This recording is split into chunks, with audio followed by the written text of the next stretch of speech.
Bloomberg Audio Studios. Podcasts, radio, news.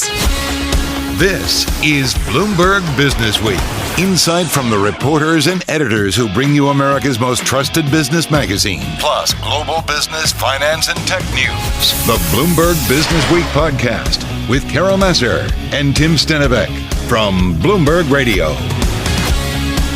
Well, shares of Tesla trading lower today, down 4.9% on the latest drop of negative news, including a Bloomberg exclusive about two of Tesla's top executives leaving in the midst of the company's latest rounds of job cuts. That's according to people familiar with the matter. That's right, Tim. And the other news is about Tesla moving to slash headcount by 10%. And then, of course, there are the bigger, broader metrics to consider for Tesla, really everybody in the EV space. And they are an overall slowing EV uptick and growing global competition. With all things Tesla, back with us is Bloomberg News, Bloomberg Television co-host of Bloomberg Technology, Ed Ludlow in our San Francisco bureau. Ed, I was commenting on our editorial call this morning. Oftentimes when you see a company, you hear news of a company making wide-scale layoffs, such as cutting 10% of its staff. Oftentimes investors react positively to that news, but not so in this situation. Yeah, I mean, the stock is down almost 5%. And, I think that this is just a situation where the initial news of, and by the way, the language Elon Musk used is more than 10%, which I'll get to in a second. But I think it's just more evidence that things are quite hard at the moment for Tesla. There's a lot that's happened in quick succession. We only just got first quarter deliveries that were 62,000 units below what the street was expecting. And the reason I say that Elon's language in a memo he sent to staff is important. He said more than 10,000. Actually, what I'm hearing in the last couple of hours is that many teams across Tesla saw cuts much closer to 20%, much deeper cutting in specific teams. So I think we still need a bit of a sense of how deep this is, but I think it's quite severe given Tesla's scale. Well, it is always too, right? Knowing the specifics, right? The specificity. I mean, this is a company that employs, according to our Bloomberg metrics, more than 140,000 people. So they employ a lot of people. But we want to understand. Until last night. Last night, exactly. But we want to know, as you said, in different teams, you want to know which teams, right? And maybe what it says about the strategy of the company. And then I want to roll on top of it this exclusive that you and Dana Hull have on about two senior executives. I always get a little concerned about when members of the senior executive ranks start to leave a company and maybe what it means. So roll it all together and maybe what we know more specifically about what's going on inside at Tesla. In the first instance, what I'm hearing is that actually roles relating to AI, particularly Autopilot and Optimus, the humanoid robot, have been less impacted by this. The story you're referring to is that Drew Baglino, who was until last night the senior vice president of powertrain and energy, he ran anything that was related to batteries, both cars and storage-wise. He has left Tesla. And what we reported in the first instance is that actually he'd resigned. He was not part of the layoffs, but that he had left of his own volition. And he went out on social media a few hours after we broke that story and confirmed the report. But it's really important. I would consider it as sort of the latest in an exodus of intellectual capital. Drew has been at Tesla for 18 years, and he had a massive portfolio of responsibility, and he was one of just 4 named executive officers, the others being Tom Zhu, who came over from China to kind of lead operations. Elon Musk is one, and then you have the CFO. So if they only have 4 people in the C-suite, they've just lost one, and that's quite a big deal. And this on the heels of Zach Kirkhorn leaving Tesla, yes, the longtime CFO, just last year. So the exodus sort of continuing there, Ed. I mean, there have been many waves of exoduses at Tesla over the lifetime of the company. Is this one any different? This one is really hard to gauge. I mean, again, what I was told by sources is that categorically this was Drew resigning and leaving. And in his post on X, he basically said that the time had come. He's been very busy. I can tell you that Drew Baglino has a young family. He was spending a lot of time at Tesla. And people have their reasons. The timing's very curious, because it was the same day that Tesla announced mass layoffs. And he wasn't isolated. Rohan Patel, who is basically Tesla's global public policy chief, their lobbyist in chief, if you like, also left the company yesterday of his own volition. And it seems to be like this is Tesla leaving one phase of its company life and entering into another one. But one thing I would say, I also hear a lot of positive things. That actually Tesla is really strong on the battery and energy side of the business. It's growing really well. A lot of the projects that Drew was leading, I'm told, are going very smoothly. And so one reason for him leaving is that he just didn't feel obligated anymore to stick around. Yeah, I get that, right? Any kind of company that's an innovator, a disruptor, a technology company, right? Like, as you said so well, they go through phases. And if you think about the battery side of the business, it sounds like they got this kind of down, right? And so if that was the individual leading it, maybe he's looking for new challenges or what have you. So I kind of get it. I don't know. I am also curious in terms of internally what the mood is at Tesla, because there's a lot going on, Ed. Like, I feel like almost every week, easily, there's a lot of stories we talk to you about when it comes to Tesla. It's never pleasant reporting on layoffs in any technology company. You're talking about people losing their jobs. And one of the things I'm looking into now is the sort of level of severance that Tesla may or may not be paying and things like that. How it works mechanically is that there was a big rumor mill. It started on Friday. You guys probably remember Dana and I broke the story about a month ago that there were these performance reviews and that the performance reviews have been delayed so that the decisions could be made on people that didn't make the cut. So since then, people have been kind of braced that more layoffs might be coming, and they did. And how it works is Elon sends an email to the entire global workforce, and that's exactly how it played out this time, just like last time. And then you wait to see if you got an email to tell you you're impacted. And so now, internally, there's a bit of relief because many of the people who were impacted have found out that that's the case in the last few hours, if not last night. Hey, Ed, give us an idea of Elon Musk's commitment to Tesla right now, given that, as you and Dana remind everyone in your piece, he's the head of 6 other companies simultaneously. That's a lot. Yeah, so to recap, Elon Musk is the CEO of Tesla. He's also the CEO of SpaceX. He has an official role with XAI. He is the CEO of X, the platform and company formerly known as Twitter. He also has Boring Co., the tunnel-making company. And then he has Neuralink. And I guess how committed or not Elon is to Tesla in the context of today's news, don't know the answer, frankly. I would make the observation, well, Elon's still there, even if everyone else isn't. The executives have come and gone, and Elon's still the one there that's breaking the news about the layoffs to his staff.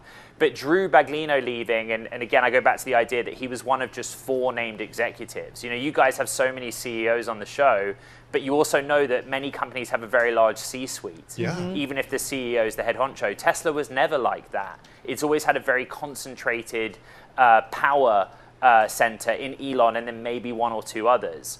And so we at least can now say that Drew Baglino will not be the next CEO of Tesla if indeed Musk ever decided that he didn't want to be the CEO anymore or the board made that decision. And that's where we stand. But succession is a big question that Wall Street in particular has. Whether Tesla fans or owners do, it's probably not as clear. When it comes to just kind of some of the changes that are going on at Tesla or the more than 10% job cuts that are happening, it's also kind of what's going on more broadly, right, in the EV space. And I do wonder how much of it, we've seen other moves at other EV makers, certainly here in the United States, of cutting back, right, and changing their strategy. So how much of it is it kind of a reset, Ed, of, all right, here's the current market environment, we've got to rethink this?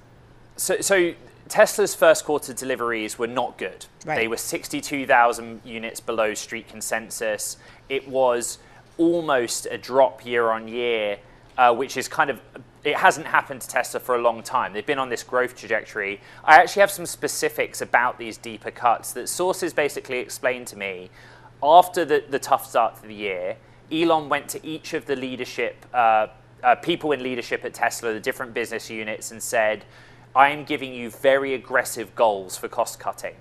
And you have a remit and a license to reach those goals in any way that you need to. And so what I'm hearing is that those teams and divisions where the job cuts are closer to 20% rather than the more than 10% Elon put in his email are those where the leaders said, okay, Elon, you told us to be aggressive. We will be aggressive. But they were given license to do so. And what's so interesting is you guys, we've talked so much about prices of Tesla cars, how they go up and they go down in particular. But you forget that actually Elon Musk has paid attention to cost discipline for a really long time. He has this ethos of shave as many cents off each component as you can, and that's playing out now. All right. Great stuff as always. Ed, thank you so much. Ed Ludlow, co-host of Bloomberg Technology on Bloomberg Television, joining us from our San Francisco bureau. Shares of Tesla, Tim, down about 5% in today's session, and they're down about 34% so far this year. You're listening to the Bloomberg Businessweek podcast. Catch us live weekday afternoons from 2 to 5 p.m. Eastern. Listen on Apple CarPlay and Android Auto with the Bloomberg Business app. Or watch us live on YouTube. The other thing that really set the tone right out of the gate, it feels like, this morning, although the tone has changed a little bit, and that is the U.S. retail sales report, rising by more than forecast in the month of March. And then you had the prior month also revised upward. Bottom line, we know this, Tim, you and I have been talking about this. U.S. consumers are out there shopping, and that is largely continuing to fuel economic growth here in the U.S. economy. And yet, as our next guest will share, what consumers have in their wallet is actually what's giving them the most stress. Here to explain is Katie Thomas, lead of the Kearney Consumer Institute, with us from Pittsburgh, Pennsylvania. Katie, good to see you again. Thanks for joining us this afternoon. I want to talk about this morning's data that we got, because that's certainly setting the tone for a lot of what we're seeing, at least when it comes to yields today. Is that not necessarily matching up with the stresses that you're finding at the Kearney Consumer Institute? Oh, no, actually, Tim, I think it matches up perfectly, which is even though there's still some stress on the consumer wallet, what we heard from consumers in the U.S. is that their stress went down slightly. And so I think you're seeing that reflected in these retail numbers. And so the way our index is structured is twofold. One is to capture what we call sensitivity. So that's the voiced stress. And that is still there, right? We all still feel stressed. It's like you feel tired, you feel busy, you feel stressed. But in order to mitigate that, we have what we call our flexibility metric. And that's more the optionality consumers have, the agency they have, the ability to impact. And what we found is that more objective metric helps to really mitigate some of that vocalized stress, which is why we're seeing exactly what we were hoping to prove out with our index, which is that consumers are still spending, even though we kind of feel stressed. It really shows both sides of that coin. Hey, what are they spending on, though? Because the retail sales report that we got this morning, Katie, said that maybe U.S. consumers are less reluctant to spend on big ticket items. So break it down for us and what you guys are seeing and hearing. Yeah, absolutely. One of the things we're digging into as a result of our indexes is discretionary spend and needs versus wants. The hard part about that is sometimes doesn't fit as neatly into categories as we would like it to be. So how people think about what's a need versus a want, take a new pair of shoes. Sounds discretionary, but if you have a growing kid, that may be more of a need. Even something like a vacation feels very discretionary, but if your beach vacation, maybe that must have that you have to have year over year. So that is a lot of what we're still seeing, which is that sort of experience and then the things that come along with it. So I want to take vacation. I want to go out to eat. I still want to go out and enjoy time with family and friends. And then there's things that come along with it, depending on your interest of choice. But we've seen a tapering in some of those pandemic stock up areas such as home decor, even beauty at times. A lot of us got very influenced during the pandemic. Now maybe we have a full makeup drawer. So Katie, at this point, are consumers used to, I'm not going to say inflation because there were so many years where inflation was an afterthought, at least for American consumers, but are they used to going to the grocery store and seeing that what they're paying for groceries is significantly more than they paid in, let's say, March of 2020? I mean, yes and no. Again, if you talk to people, they will very much voice that they are so upset that prices keep going up, but they are coping. And that's one of the other things I love about indexes. Consumers aren't passive. They're very savvy, they're thoughtful, and they're making conscious trade-offs. So when you think of something like food inflation, they're feeling the impact of it, but they're figuring out how to navigate through it. So they're shopping different stores, different brands. Maybe they're figuring out areas that they can cut. and they're just really deciding what matters and what they want to prioritize. But I think, it still is a bit top of mind that the inflation numbers still tends to weigh on people. You guys look at consumers on a global basis. And, it's interesting. Of course, we look at economies around the world and try to figure out kind of where, certainly for investors, which economies seem to stand out. And the U.S. economy continues to stand out. But give us that global picture, Katie, if you will, in terms of what you are seeing. Yeah, I mean, not only was this work done in 12 countries, but geopolitics and government is one of the pillars that we looked at here. And that is, we talked about that sensitivity metric. That is what's most top of mind for many countries all around the world. It's something that's really weighing on people, whether it's, global conflicts in various countries around the world, but also political polarization. That's certainly not just a U.S. problem. Now, the good news is, surprisingly, 60 countries have, not surprisingly, I guess, 60 countries have elections coming up this year. So that's where we're seeing some of those flexibility numbers improve. People know they can vote. And whether they love their choices or not, they're feeling like they have more of the agency and impact. And so as we think about global economies, I'm certainly tracking who's voting this year and how can that bubble up to other consumer behavior. Katie, I know the Institute hasn't been able to take this into account because it just happened over the weekend, but we see something like, Iran firing drones and missiles at Israel, for example, and certain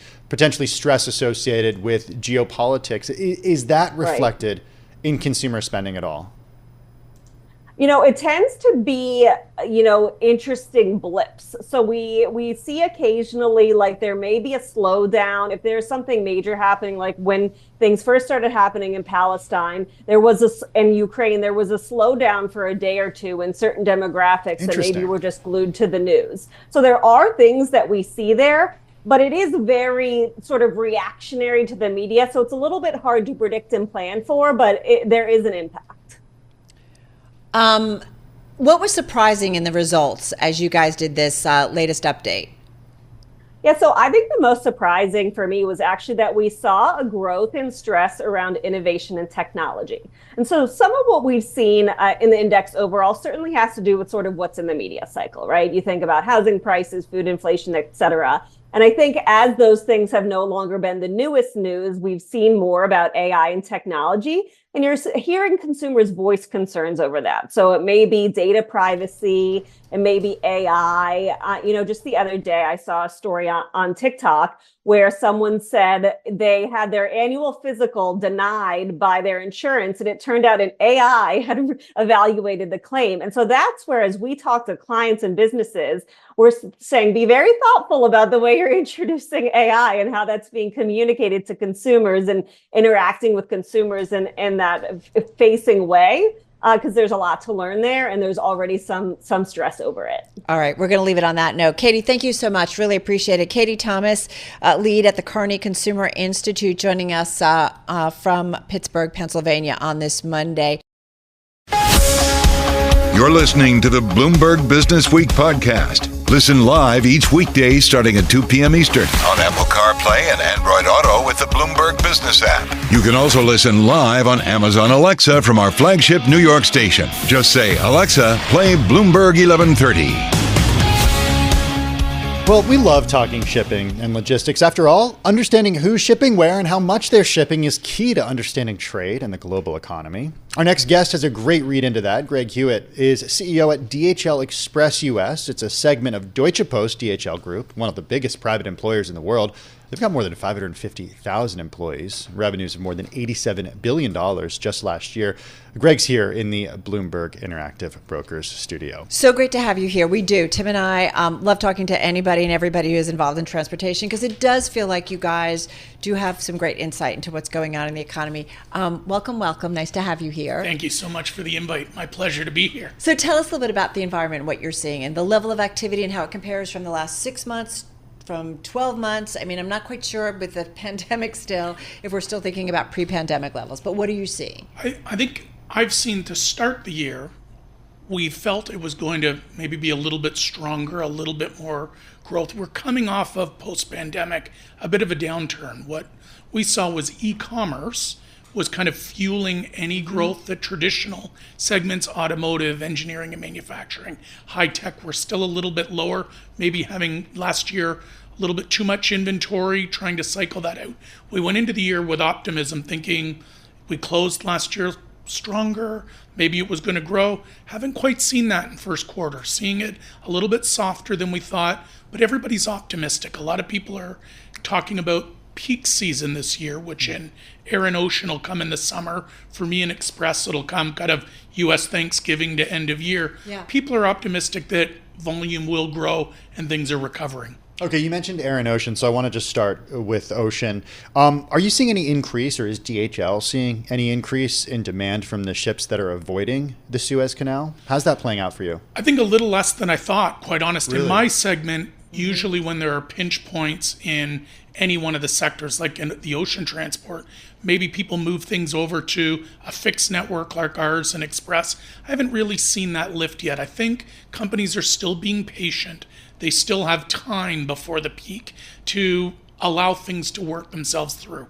Where we'll probably see it would be more towards the summer, or for me, fall season. If there continues to be challenges with the supply chain, that's when things start to convert over to air and we'd see a lift in cargo. Greg, what's the most challenging part of your business right now? I mean, certainly something we talk about is higher energy prices, right? And we've pulled back a little bit off of kind of the activity over the weekend in the Middle East, but I am curious if that's starting to bite into some of your costs or raise that cost equation. From my perspective, still my biggest challenge is dealing with the inflationary pressures that go with rising wage rates here in the U.S. and the need to compensate my team who are skilled workers to keep the front lines happy. That's probably still my biggest versus anything globally that's putting pressure on. That's interesting to hear. Where is that pinch point the biggest? Is that with people in warehouses, people actually doing the driving, doing the deliveries? Exactly. Or you're not talking back office folks? No, it would be more frontline, Okay. finding the skilled labor for couriers and terminal handling staff. I mean, who's your competition there? Is it Amazon around the country that's just driving up wages? I don't know if I would say that it's anybody that's driving it up. I think in general,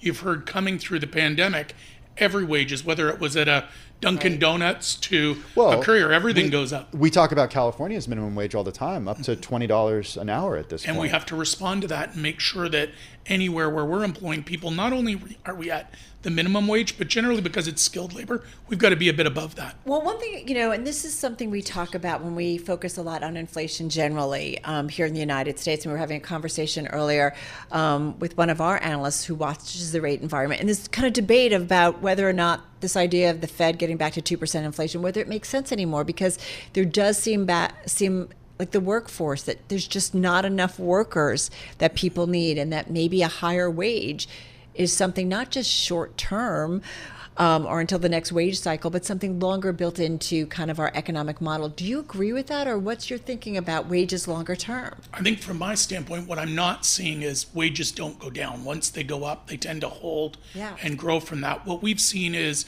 lower levels of turnover, so we've got stability in the workforce that have gone with the higher wages. So I think that's a good thing. Now we've got to drive productivity in order to make sure that we've got the shareholder return. So, Carol, this was Carol's idea. She's like, we got to talk drones here. And I'm thinking to myself, okay, well, How do you make them more productive? I'm thinking to myself, okay, well, if the folks on the front lines are the ones who are driving up wages, I'm wondering how DHL is experimenting with drones, drone delivery, and if that is actually something that's realistic in terms of supplanting or replacing at any point certain humans who are doing the delivering. From my perspective, it's not going to supplant humans doing the delivery. In fact, I don't see it. I think the reality is there are challenges around having autonomous vehicles in the air and airspace. We have used it in some remote locations to deliver medicine and such. I think we're still going to need people delivering packages, but with the advantage of automation in terms of software that helps with routing, helps make sure they can be efficient and effective. Those are the things that I see in the near term as more of an impact. Got to say, and forgive me, I'm going to talk about the competition, but UPS, one of the things after spending, this was a few years back, but spending a day with a delivery man. I mean, that's exactly, it's all technology, and this whole idea of I kidded with these, with our team, you don't make left turns, you make right turns because you don't want a truck or driver spending seconds, minutes at an intersection. So things like this do add up. They absolutely do. And so our biggest investments in technology in the last few years would be around routing, software, and station optimization. And now with international, station optimization? Would be what's the optimal amount of courier routes and personnel that you'd have in a station based on big data, the data that tells you what's coming in. How do you allocate that most effectively? And put into that with global trade, clearance, customs clearance. That's probably the next area we're investing heavily in, because we need to do that more efficiently, more effectively, more streamlined. Well, can I ask you what happens there? Is it just takes long? If you have to clear something formally, you've got an entry writer who has to go through the harmonized tax codes, making sure all of the information is available for customs to clear it effectively and for the duties and taxes to be assigned. It can be a bit of a manual process, so doing things with automation that makes it more accurate, more efficient, more effective is part of our customs clearance experience.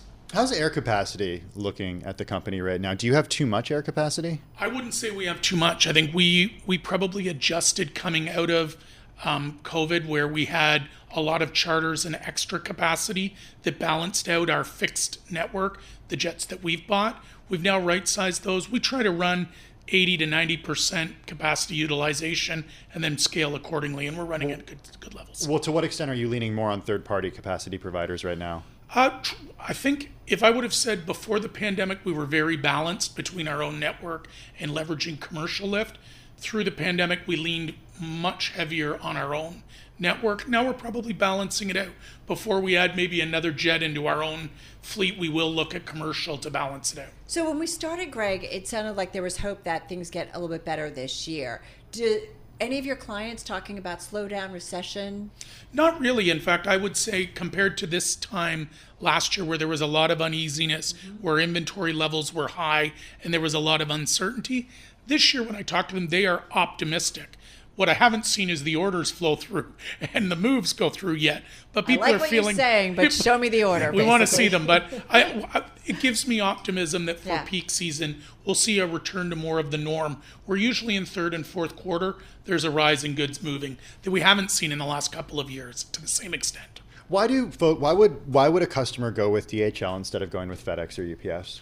Well, for me, our DNA and what we were born out of in 1969 is international, and our specialty is around the movement of goods internationally. So if you're a small business or a business bringing goods in from around the world, nobody can clear it and deliver it like we do. If you're a business that looks to market your goods globally, nobody knows those countries and consumers better than us. Greg, 20 seconds left here, because you do see kind of the trade, if you will, going between the U.S. and globally. Any pushback that you see in terms of the globalization idea that we keep hearing in narratives? Just quickly. Yeah, we definitely have heard concern, a little more protectionist policy in a number of places. Do you see it, though, in the data? I haven't seen in the day-to-day. What I have seen is probably the U.S.-China relationship. Definitely China +1, new markets in Asia and Mexico growing because of that. Yeah, we hear that a lot. We love talking shipping and logistics. I told you we would like it. Greg Hewitt, Chief Executive Officer, U.S. of DHL Express, here in studio. Greg, thank you. I'm driving in my car. I turn on the radio. How about you let me drive? Oh, no. Who's gonna drive you home? Honey, please, I'll do the driving. Drive on. Excuse me, I want to drive. It's the question that drives us. This is the Drive to the Close That funky music will drive us till the dawn. on Bloomberg Radio. All right, everybody, just about 18 minutes left in today's trading session on this Monday. Let's get to it, our drive to the close. And our next guest, still a bull, still overweight with U.S. stocks. Ryan Detrick is in the house, Chief Market Strategist over at the Carson Group, joining us in our Bloomberg Interactive Brokers studio. So, too, is our own Bill Maloney, who you just heard live on air, watching the technical analyst here at Bloomberg. And before I bring you in, Ryan, because I know you watch it, I got to go give you props, Bill, because you talked about the 50-day moving average big time on Friday. And it held the 50-day moving average on Friday. Weekend, exactly, going into the weekend. And today there was no support, sliced right through it. So here we are to the death. Well, what does it mean? So what does it mean, Ryan? You are bullish, have had a bullish outlook. What do you say to that in terms of breaking that? Sure. Near term, it's a potential. First off, thanks for having me back. And You're thanks welcome. for the good weather in your city today. You're It's very awesome walking welcome. around out there. But yeah, it's a little near term concern. But I mean, the big picture to us, and we've talked about these before, but up 30% the last 12 months, up 5 months in a row, up 27%, 100 trading days off that October low, late October low.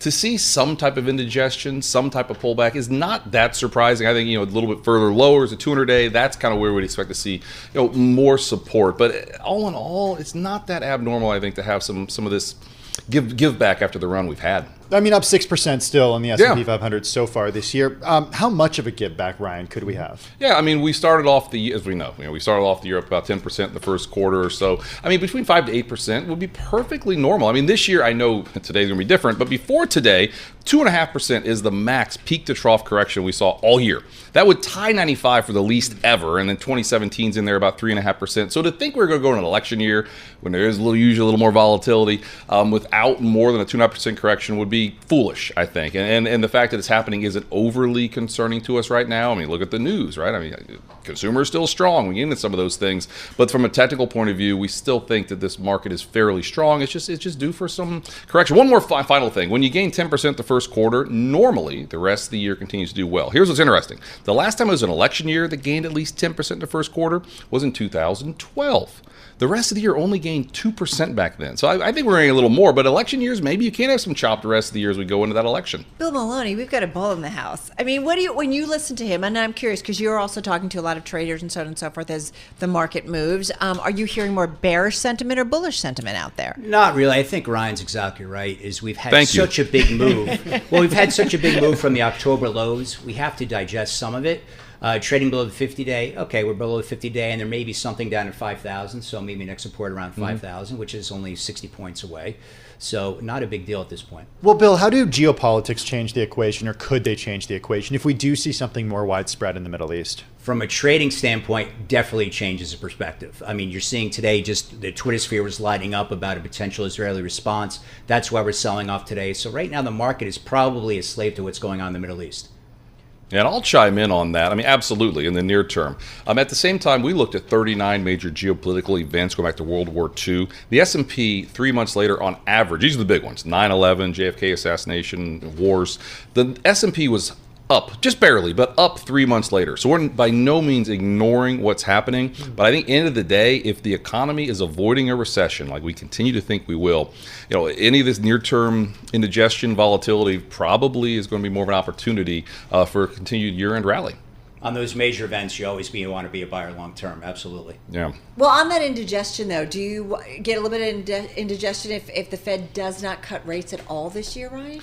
We don't think that's necessarily the case. First off, we do think there's probably still 2 cuts coming. We get into that, but we do. And again, what's going on? I mean, we are having historically strong productivity. The last 3 quarters of 3.7% annualized productivity. What's that tell us? In the mid-90s, we saw a lot of productivity, and the Fed was able to cut, and you didn't have this major spike in inflation. You had higher wages, but inflation was capped. So this game changer, if you will, is this strong productivity that we're seeing. And again, does the Fed really need rates at 5.5%? I mean, inflation's come back, and we can talk all day about this, right? The CPI worried everyone. The PPI was okay. The PCE is what the Fed watches. That's more in the middle. And of course, X shelter. Yes, the numbers are good. We get it. Shelter's that stubborn part, but we still think that the door's open for 1 or 2 cuts. And again, why is the Fed not cutting as much? Why have they punted when the first cut's going to be? Because the economy's strengthening. That's not always the end of the world. Okay, I know you guys are technicians, you're technical analysts, but I got to talk about some fundamentals here because we have a huge week of earnings, Bill. We got Morgan Stanley tomorrow, United tomorrow. We had Goldman Sachs today, of course. We got Netflix later this week, Discover Financial, American Express, just to name a few. How important are these as catalysts for what the market does for the rest of the week, Bill? It's very important. I mean, Morgan Stanley, we'll watch tomorrow, was hit on some news last week. We'll see if it does any bouncing. I'm looking at, turning back to the charts, I'm looking at the Magnificent 7 index. That's kind of my tell. It's still trading well above the 50-day moving average. So I'm looking at that for a tell in earnings. If that starts to roll over, then the market overall may continue to fade. What do you think, Ryan? Is the Mag 7 index an important one to watch and for for earnings? Yeah, absolutely. I mean, you look at where the earnings growth this quarter is going to come from. A lot of it still is technology. What's interesting, though, is you go out 2-3 quarters, it's starting to spread out. You're starting to see more industrial potential strength, more financials earnings growth, and we expect that to happen as it's not just all about the Mag 7. And at the end of the day, also, small and mid caps are interesting because 1 year out and 2 years out, there's a big jump in earnings growth and revenue growth in those areas. Now, I get it. Those are estimates. It doesn't mean it has to happen. But again, you look what happens historically when you have weak manufacturing surveys, the ISM, then it pops above 50 and starts to grow. 2 and 3 quarters later, small caps and mid caps tend to do much better. Why? Because that's probably an economy that's starting to emerge from some weakness. Well, I wouldn't say our economy is all that weak. We had a pretty strong economy last year, last I checked. But to see manufacturing coming back can be a tailwind for small and mid caps, which will probably be a good thing as the overall economy continues to grow and age, but still grow. I'm looking at the RTY, the Russell 2000, that it dipped below what? Its 90-day moving average. Significant, Bill, to you? I think so, but I have a question for Ryan regarding small caps. Sure. We've been trading sideways for a long time now. What's going to be the catalyst, or what's your target as far as breaking out if we do? Yeah, well, first of all, on the Russell 2, it gained over 24% the last 2 months last year. That's a historic move. We took a look when that was the second best 2-month rally ever, by the way. So the fact that it's, I think, down a little bit, but flat-ish for the year, just kind of consolidating the first quarter of the year after that huge rally in the fourth quarter isn't overly concerning. Sure, we'd prefer to be up a little more, but it's not overly concerning. And I think to answer the specific question, we think there's going to be some more positive inflation prints coming. I get it. The last couple have been a little troublesome, but we think some better inflation data could be on the horizon, and that could open the door again, maybe for a cut or two, and that could be one of the catalysts, along with the fact there's no recession coming, which is usually strong for the small and mid names. Ryan, last question, just got about 30 seconds. So from a technical perspective, which part of the equity market, be it sector, be it small cap, mid cap, large cap, seems the most interesting and appealing for investors right now? Well, we've liked the cyclicals for a while, and I'll still say that. Your industrials, your financials, materials make up 3%, give or take, of the S&P, and there's a lot of strength coming from cyclicals. What's the message of the market, right? You mentioned real estate weak again today. Your staples have been weak, utilities weak-ish. So the message of the market to us is those offensive areas are still leading, and we still like them, especially if there's no recession this year, which we do not expect. Two technicians who got along pretty well. What did you guys talk beforehand? No sharing notes. Ryan Detrick, thank you so much, over at the Carson Group, joining us in studio, and of course our own Bill Maloney. All right, you are listening and watching Bloomberg Businessweek. This is the Bloomberg Businessweek podcast, available on Apple, Spotify, and anywhere else you get your podcasts. Listen live weekday afternoons from 2 to 5 p.m. Eastern on Bloomberg.com, the iHeartRadio app, TuneIn, and the Bloomberg Business app. You can also watch us live every weekday on YouTube and always on the Bloomberg Terminal.